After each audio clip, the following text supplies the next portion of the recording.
A few minutes ago, I just finished watching the big 2-hour-long Stranger Things finale. This is the final episode of the 5 series that we have all been watching for many years now, and it feels like a huge moment for the Stranger Things universe to come to an end. But did they stick the landing on this one and make up for some of the shortcomings of Series 5, which has at times felt quite lackluster? I'm going to run through my thoughts, gripes, and overall reaction to this final episode of Stranger Things, so there will be plenty of spoilers ahead. You've been warned.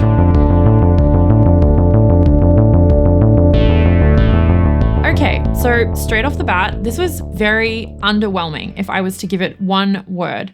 It felt very flat for something that we have waited so long for, and also a bad use of the 2-hour runtime. So let's walk through the episode together and debrief a little bit on what worked and what felt like a waste of time. I felt that the episode started off on a good note. There was a fair amount of tension, which there should be. The world is coming to an end, and we wasted a lot of time in the previous episode, which I'm not going to go into, but there were lots of, dialogue moments, and there just wasn't enough building on that tension. And the same thing was happening here a little bit in the start of this episode, where we did have pockets of dialogue that I was kind of rolling my eyes at, because I was like, don't take us away from the tension of this final episode and them saving the world. The team should be getting together here and everyone should have the same priority. They get moving on Operation Beanstalk, and at times I was genuinely on the edge of my seat thinking, how are you going to wrap all of these loose ends up? And I was getting really excited for some,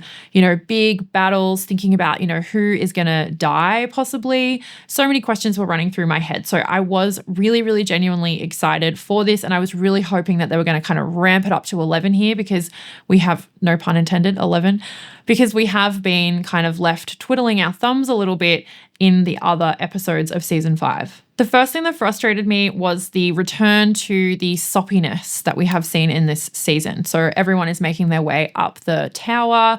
We only have a matter of hours maybe, and everyone has a task that they need to fill. And then we see Will and Max have this earnest moment, which I have no problem with, but we've seen so many of these like really contrived kind of heartfelt moments throughout the season, and it just gets a little bit too sickly sweet and sentimental, at least for my liking in this kind of show.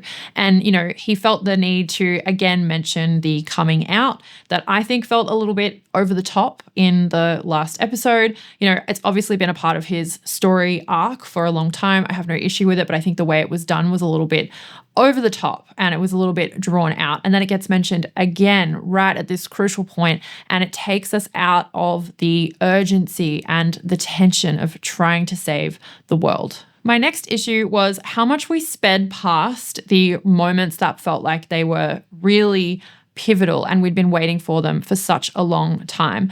Obviously, everyone is off in their own kind of designated world here. So I was thinking, okay, we've got 3 threats. We have Linda Hamilton and her evil military team on the ground, and they could be a threat to Max and Uma Thurman's daughter's girlfriend. I can't remember her character name. And then we have Vecna Henry with the children, and obviously him being a threat to, everyone basically, but him existing in the world that he has created, this other wormhole world. And then we have the evil military guy that's really got it in for Elle, and he is in the Upside Down, and he is a threat to Elle and co. I really liked this like trifecta of threat, because I was feeling very tense. Like, okay, we've got all of these things going on, it's coming at them from all angles, and it's really building and brewing over. And then we see the spider, which I thought was really cool, because Will has been drawing the spider since season 1, which I hadn't really thought of until I saw the spider and my husband and I were talking. So I like how that came full circle. I really liked the June kind of landscape that they were in here, and Nancy's like Rambo energy in her like outfit and hair and gun. And I was so keen for like a big epic battle scene with this spider, the way they strategize and, kind of spread out and decide to, get the spider from the high ground. I was like, this is sick. It's like a video game vibe. Like, that's what I'm watching Stranger Things for. I'm watching for, the battles, like the vibes, the spookiness, a little bit of darkness, but not too much. It's very much an indulging in genre as well and references. And I think where they've gone wrong is hitting too much on personal notes of characters. And I don't know about you, but that's not necessarily why I'm watching Stranger Things. But back to what was not an epic battle. I mean, this scene felt like it was over way too quickly. Felt like there should have been more near deaths or maybe even a death there. And then there should have just been higher stakes and just more time spent. It felt like it was way too easy. They defeated the spider from the exterior. Elle is inside.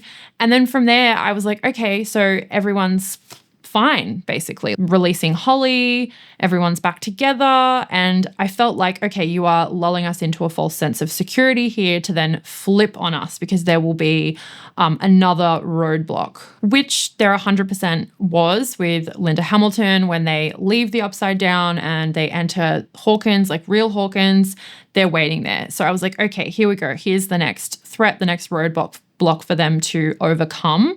But that's also over really, really quickly. Elle makes the decision to stand in the Upside Down and ultimately go through with the plan. Although at the end, it's hinted at maybe that's not actually what happened, which is about the only thing that gets left open-ended because they felt the need to wrap up each individual, every single character that ever existed in the most sappy, lame way and spend like the last 50 minutes of the episode doing that. I mean, that just, I just couldn't get over that. I felt like I was disappointed by the battle scene and them overcoming the roadblocks in such an easy, just mailing it in kind of way. And we were really robbed of this like really big, like full on, even when Steve, falls off the tower, I was like, okay, it's flirting at him dying. Like they sort of mentioned that with Dustin saying, if you go, I go.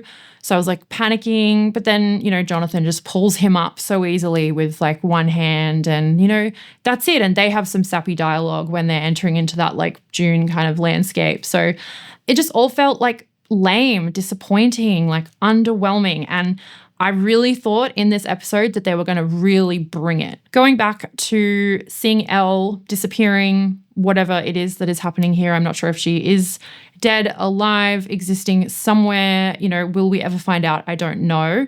But from there, then it's like 18 months later, Hawkins is this beautiful, sunny, safe place. And then from there, it just devolves into something that kind of feels like the end of like How I Met Your Mother or Friends, where there's these like flashbacks. We've seen them throughout the whole episode. I found them to be like really lame and cheesy and just unnecessary. Like we all know that like Hop brought 11 up.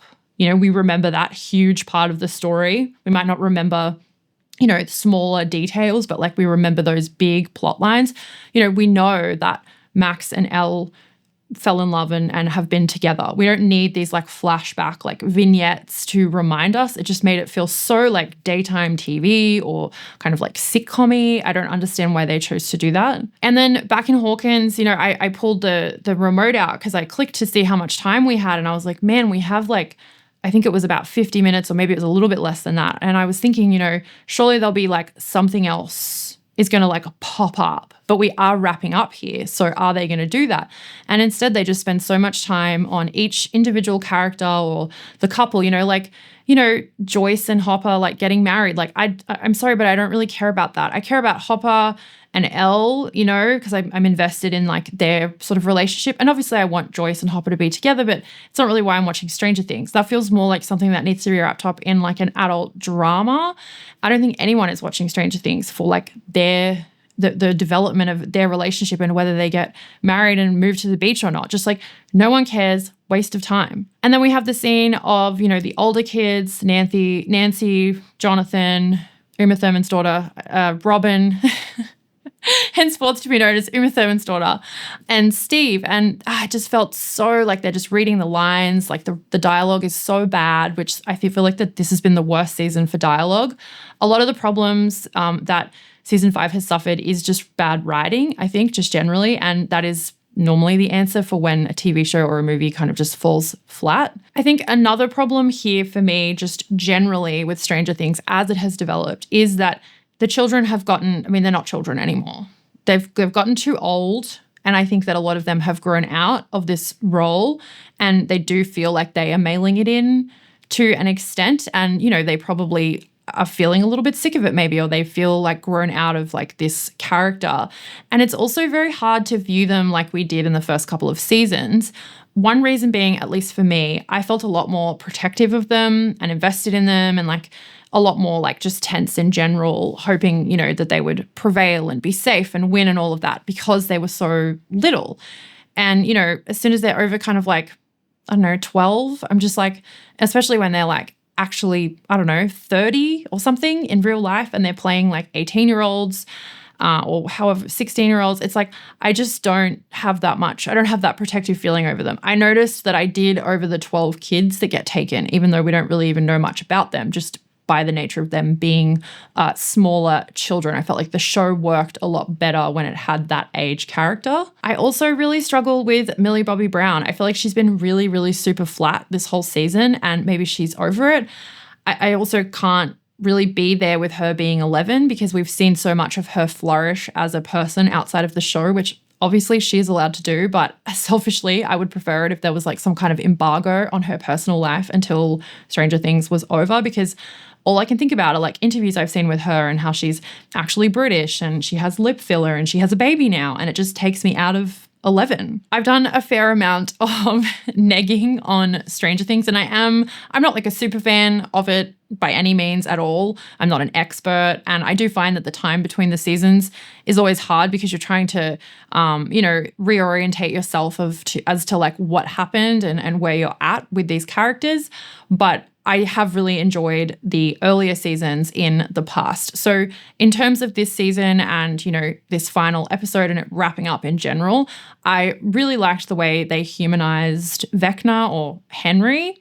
I think they did a really good job of that. And, in the past seasons, he's been this kind of like mystical, far away kind of evil creature, and the way they showed his backstory and explained everything, I did really like that, and it did really humanize him, and it just made him like a well-rounded, complex villain. In terms of the development of the kids and the characters, I think Dustin by far has been my favorite. I feel like his transformation from being kind of nerdy to then finding Eddie and finding his feet a little bit more, and then dealing with the grief of Eddie being gone, and, him and Steve developing this unlikely bond. And yeah, he's very charismatic. He's very likable, interesting, and he's been interesting to watch. And from an emotional perspective, I feel like he's been going through something that you can resonate a little bit more. It feels a bit more real than the other characters. I also enjoyed Max. I thought that she gave a really great performance, especially in the scenes where she was crying, like when she's in the hospital after the Demogorgons have done their like kind of Jurassic Park thing and the mum puts that thing in the washing machine. I thought her emotional scenes, she really nailed those. And I really liked her storyline of being stuck in the dream for so long and really showing her resilience of being able to figure out how to survive inside Vecna's mind and, pay attention to all of these memories and then, help Holly and overcome her like fear and all of that. So Dustin and Max were my standouts. Everyone else felt fairly flat and just kind of like useless to the story. I feel like Robin doesn't really add anything other than like, this forced comedic relief, I guess, that's like not really funny. She also seems to just serve for the coming out of Will, like, because, they speak and then that's what makes him come out. So it's a bit of she just feels like she's serving that purpose and that purpose only. And that doesn't feel like a huge part of the story, sure, little bit, but there's been way too much emphasis placed on that, I think. And then from there, it's just kind of like, Jonathan and Nancy. I find both of them really irritating, and I find their relationship just like it was just getting irritating. I don't really need to go through all of that, the unproposal and everything when they were about to die, like in that room. I just didn't really feel like it offered very much to the overall like Stranger Things kind of universe. This is supposed to be what went right, so we'll stick with that. I really liked the thread that was running through the entire season of kind of like, fear. And we are somewhat drawing from something like Freddy Krueger with the dreams or the memories with Vecna, and like, you know, the children feeding off of like their fear. And of course, Stranger Things is just like built on being referential. You know, that's its whole thing, and it's very aware of that. So that's fine. But I really liked the way that they thread that through, and everybody overcame their fears in different ways and then was able to fight against evil because they overcame their personal fears. I just think that there was a little bit too much time spent on people's fears and they were telling us too much about it. I've heard other people say that it's been just a season full of telling and not showing. They really feel like they need to spell everything out here, and it becomes like a little bit offensive at times. They're really undermining their audience, and I think they have a really, really engaged, invested audience here. It's not slop on Netflix that people are scrolling their phone. I think people are really hooked in and engaged with this. So it's a chance to honor that a little bit more. And I feel like in this season, they have, really mailed it in. And it's as if they think that we don't care, so they don't care. Overall, I was unimpressed and disappointed because this is probably one of the worst Stranger Things episodes that I've seen, which feels crazy to say, you know, because I have thoroughly enjoyed, especially the earlier seasons. And, you know, sure, there's always been sort of some problems in, season 3, season 4, or things that I haven't been like, you know, a huge fan of, but not anything as sort of bad as this. So it does feel very lackluster, and to come to kind of the end of an era, because this was, I don't want to say Stranger Things was a movement, but it's definitely, you know, it's brought to the surface a lot of things that were way more niche, like D&D and just a lot of like interest in analog 80s items and, you know, synth sounds and all of these things that maybe would have been a little bit more kind of like under the radar and now in the mainstream. And I think that that's always cool when that happens, especially like nerd kind of culture, because, you know, it's showing that like those things are cool and those people are cool. And I think that that's great because I think those things are really cool. It's felt really amazing to be part of something that's defining Netflix. And I remember first watching Stranger Things and being like thinking it was so cool. And I couldn't believe that they had done a show like this and it was on Netflix. And I felt really, really excited for each season. So this is disappointing. Obviously, it had to come to an end at some point. Who knows what we will see in the future? Is Elle, I feel like they've left it slightly open-ended there for Elle to be kind of, I mean, apparently she's backpacking. She's a British backpacker. Whether we know that that's, you know, actually what happened or not, maybe there'll be a spin-off. I would find it very hard to believe that they're just going to leave this, considering how popular it's been and how much things get milked, especially by a company like Netflix. So I'm sure we will see something in this universe crop up again. If anybody has any intel or predictions or anything on that, please let me know below. But as it stands, that's it. The seasons are over. I know I'm really excited for my little boy who's 5 to get older and be able to rewatch all of Stranger Things with him and show him, because he's really into a lot of that kind of stuff. So that will be interesting to revisit it one day in my future. That's it. It's all done. Stranger Things over. Happy New Year, guys. I'm in Australia, so we're in the future. So I got to see this. It's New Year's Day here, and I've literally just finished watching it after it's aired. So if you have seen it, please let me know your thoughts, and I will see you guys in the next TV or movie recap.